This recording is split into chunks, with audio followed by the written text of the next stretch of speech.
자, 그러면은 이제 오늘 공부한 내용 중에서요, 한 두 문제 정도만 우리가 또 대표적인 내용을 한번 풀어볼 거예요. 자, 지적 측량과 지번, 그 다음에 우리 지목 세 개를 했는데요. 자, 그중에 첫 번째로요, 두 문제 한번 볼 텐데, 자, 측량하는 이제 기간과 관련된 내용이요. 우리가 수업 시간에도 많이 하는 내용인데요. 자, 보죠. 그것도 다 기출됐던 내용입니다. 자, 공인중개사에게는 한 필지에 대한 경계 보건 측량이에요. 여기서 또 봐야 되죠. 따로 검사를 하지 않는다는 거죠. 경계보건 측량을 지적측량 수행자에게 의뢰하였다. 아래의 내용일 경우 검사 기간을 또 제외하라고 했어요. 제외하라고 했습니다.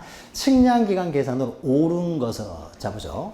공인중개사 A가 측량을 의뢰한 토지 소재지는 동지역이에요. 이건 아무 의미가 없죠. 동지역이냐 리지역에는 구별할 필요가 없습니다. 토지가 넓던 좁던 이건 필요가 없습니다. 측량 기간은 세부 측량은 5일, 세부 측량 검사 기간은 4일. 지적기준점을 설치하면 이제 지적기준점 설치하는 기간 가산 주시면 되는 것이지 동지역이냐 리지역에는 불문합니다. 그런데 이제 경계보건 측량을 한다 했습니까? 지적기준점 18점을 설치해야 된다는 거죠. 자, 그러면 경계보건 측량을 하기 전에 뭐부터 해야 돼요? 18점 설치부터 해야 되는 거죠. 그러면 18점 설치를 할 때 우리가 15점 이하일 경우에는 4일을 주고 15점 이하일 경우에 4일. 그 검사 기간도 4일을 주고요. 그 다음에 15점을 초과하면은 15점을 초과하는 4점마다 그래서 16, 17, 18, 19. 그러니까 하루를 더 가산해 줘야 되는 거죠. 하루. 자, 그러면 측량은 우리가 그 과정을 보죠. 측량하는 과정은. 먼저 지적 기준점 18점 설치하는데 지적 측량 수행자가 며칠 동안 18점 설치합니까? 5일 동안 18점을 설치했겠죠.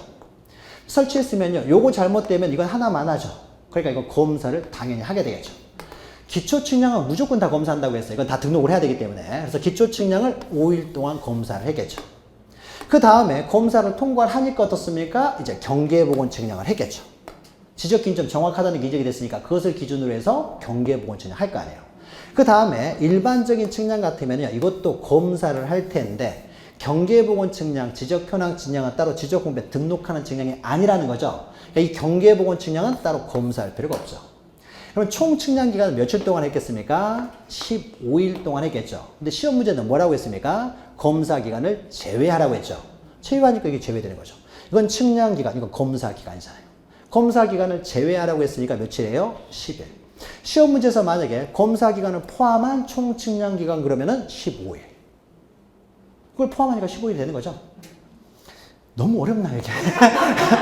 이게 더 하는 게, 우리가 여러 번 했어요. 근데 이게 사실 우리가 숫자 울렁증이기 때문에 이게 도대체 내가 자기를 못 믿어요. 그렇죠? 우리가 잘 못 믿어요. 내가 이렇게 계산하는 게 맞는지에 대해서 못 믿는데, 그러니까 이런 문제들이요. 나중에 문제집을 하다 보면은 여러 개가 나올 거예요. 그러면 이런 것들을요. 방금 우리가 공부한 내용들을 계속 대입을 했는데 다 맞아 떨어져요. 그럼 내가 완벽하게 이해한 것이고. 근데 풀 때는 요 문제를 풀 때는 맞췄는데 요 문제를 풀 때는 또 틀려요. 자, 그러면은 이런 거는 내가 뭔가 정확히 이해를 못하고 있다는 거죠. 그러면 다시 한번 이해를 하고 또 이해하고 외우면 안 됩니다. 이해를 할 때까지 모든 문제가 다 풀릴 때까지 이해를 하셔야 되죠.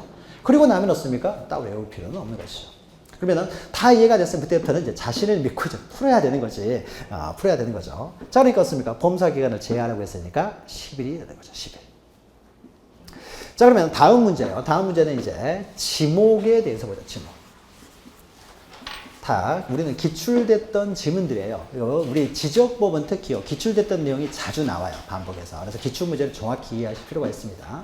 자, 지목의 구분 기준으로 옳은 것은요. 자, 1번 보죠. 산림 원야를 이루고 있는 자갈땅, 모래땅, 습지, 황무지, 수림지, 중림지, 암석지. 이것은 임야인 거죠. 잡종지가 아니라 임야죠. 틀렸죠. 그다음 2번 물건 등을 보관하거나 저장하기 위해서 독립적으로 설치했어요. 물류 저장 탱크라는 물류 저장소 같은 경우죠. 독립적으로 설치됐으면요. 이건 창고용지가 맞죠. 부속시설물까지 창고용지가 되는 거죠. 그러니까 이제 2번이 당연히 맞는 내용이 되는 거죠. 자, 3번은요. 과수류를 집단적으로 재배하면 과수원이 됩니다. 근데 과수원 내에요. 주거용 건축물이 있으면은 이것은 대가 되는 거죠. 대는 항상 그 자체가 독립적입니다. 그러니까 뒷부분 때문에 틀린 거죠. 지목의 시험 문제는요. 하나만 단독으로 나오기도 하지만 두 개 같은 걸 섞어가지고 나오게 돼요. 그러니까 다만 아니다라고 하는 것을요. 마치 그것도 해당되는 것처럼 이렇게 연결시켜서 나오기도 합니다. 그러니까 끝까지 잘 보셔야 되는 거죠. 사실 다만 아니다라고 되어 있던 것을 이제 연결시켜서 나와버린 거죠. 4번 용수 배수를 위하여 일정한 형태를 갖췄자 인공적인 수로 나왔어요. 인공수로 그러면 어떻습니까? 국어라는 거죠. 국어. 국어. 유지는 물이 고여 있는 것이죠. 인공수로 나오면 바로 국어. 유지 틀린 거죠. 5번은 지하에서 석유들이 용출돼요. 석유가 나는 곳이면은 광천지죠. 광천지. 주유소 용지는 뭐 하는 곳이에요? 이 석유를 판매하는 곳이고요. 그렇죠. 그러니까 이건 광천지죠. 그러니까 어떻습니까? 2번만 맞고 다 틀린 거죠. 이런 것들도 이제 우리가 문제집을 통해서요. 계속 이걸 반복해서 보는 거예요. 그러니까 우리가 지금 우리 배웠던 내용, 요약서에 있는 내용, 뭐 기본서에 있는 내용만 정확하게 이해하시면요. 어떤 문제가 나도 다 맞출 수 있는 거죠. 자, 그러면 오늘은 여기까지 하고 또 다음 시간에 또 이어가도록 하겠습니다. 네, 수고하셨습니다.